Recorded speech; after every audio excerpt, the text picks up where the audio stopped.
We've been introducing bills most of the time. We did hear the governor's financial projection for the state and or what we call his budget message on Friday.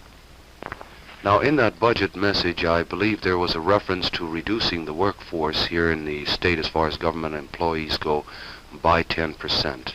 Yes, he said that he had ordered the various departments of the state government to reduce their number of employees by 10%.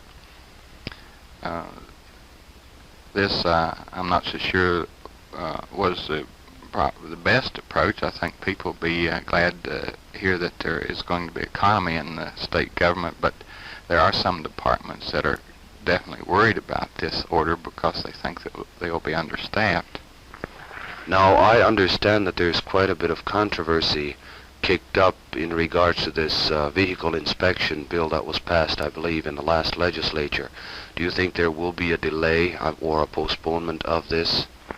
Well, there have been many bills introduced into the legislature in regard to the motor vehicle inspection. I think probably we would expect some change in it and possibly some delay. Now, last Tuesday or Wednesday, there was a bill introduced dealing with intervisitation on campuses. Would appear that the legislature is going to take the function of the school administrations, to propose such a bill. Now, do you feel that such a decision should be left up to the schools, or should the legislature get involved? Well, usually this sort of decision is left up to university administrations.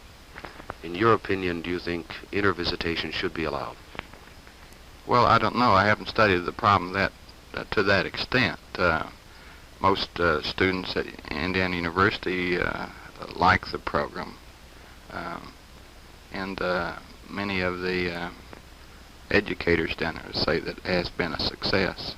However, there's been much opposition from parents around the state. Representative Reagan, could you give us a brief report on the House's action in the legislature this past week? Yes, the main topic for discussion this week was the introduction of the governor's budget message.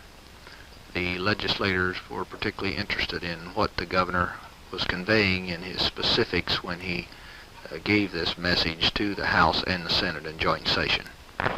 Now, I understand that in that message he referred to reducing the workforce as far as government employees go by 10%. Now, won't this hurt the little person more than the actual secretaries, etc., up in Indianapolis?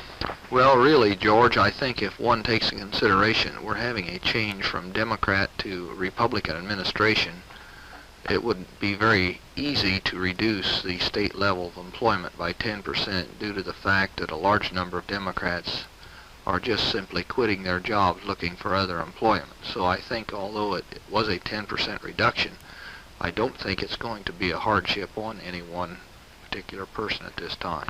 I understand you authored a bill which would take the license branches out of politics.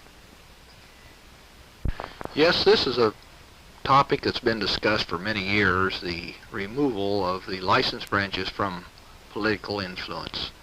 I felt that time had come to do the thing that people had been talking about. This bill simply means that half the employees will be of Republicans and half Democrats, and then after all expenses have been paid to the workers, the profits of the license branch will go to the county treasuries of the respective counties.